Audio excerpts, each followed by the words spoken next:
Hello everyone, welcome back to my channel. In this week's video, we'll be looking at factors and HCF, which is the highest common factor. Before we go ahead, please be sure to subscribe to this channel below and hit the like button. With that said, let's get right into this week's video. Before we work an example, let us look at the definition of factors. So our first definition says that factors are numbers that divide into a number exactly. So for example, if we had 12 and that was divided by 2, we would have an answer of 6. And this has no remainder, therefore we can say that 2 is a factor of 12. But if we had 13 and that was divided by 2, then our answer would be 6.5. So we have a remainder here. Therefore, 2 is not a factor of 13. Moving on to our next definition, it says that factors are numbers you multiply to get another number. So this means that, for example, if we have 2 times 3, this would give us an answer of 6. And from what our definition says, it means that both 2 and 3 are factors of 6.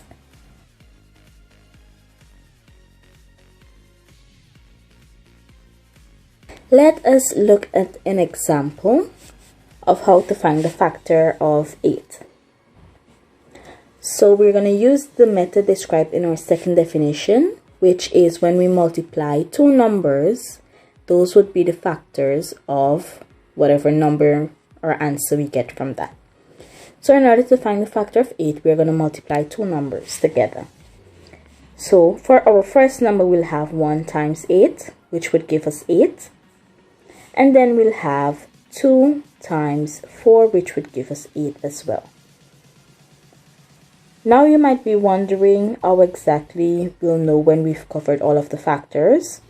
So if you're using this method, then you can use this little trick, which is once you're multiplying consecutive numbers, so starting from 1, 2, 3, 4, and when you meet the point when you're multiplying two numbers, so for example 2 times 4, when you meet that point, in our example here we have 2 multiplied by 4.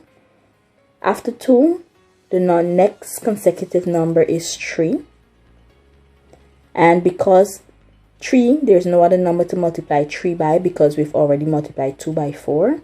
Therefore, we've reached the peak of our factors. And also, another trick that you can use is obviously factors of a number. The largest factor of that number would be that number itself and half of that number. So as we can see here, 4 is half of 8. So therefore, any other number that can possibly be a factor of 8 has to be smaller than 4.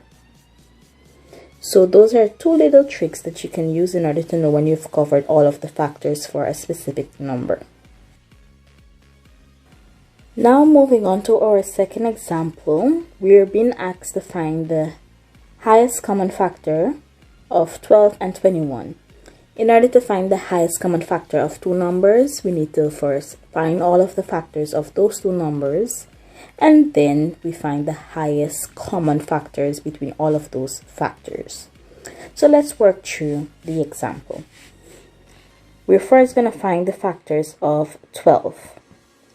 So the factors of 12 are going to be 1 multiplied by 12. Then we're going to have 2 multiplied by 6.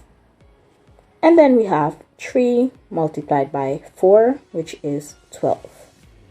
And remember from our factors that we did before, the factors of 8 that we did before, we know that once we've made the point of 3 multiplied by 4, we're multiplying the consecutive number, or close to the consecutive number, the number that follows after.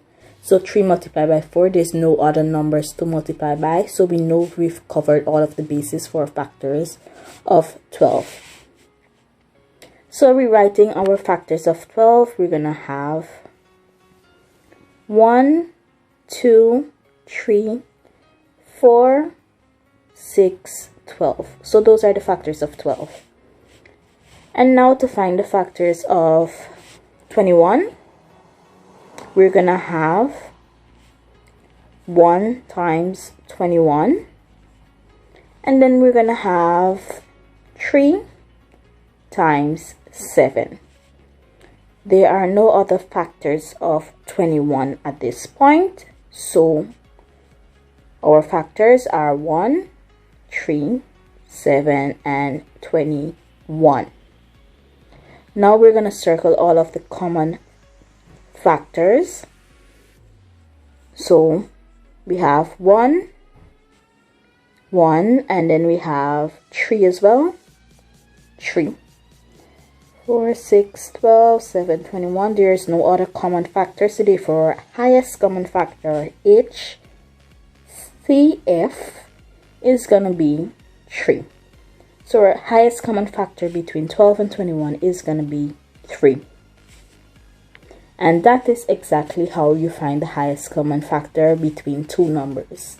So you state all of the factors of each number, and then you find the common factors, and from those common factors you find the highest, and that is how you find the highest common factor.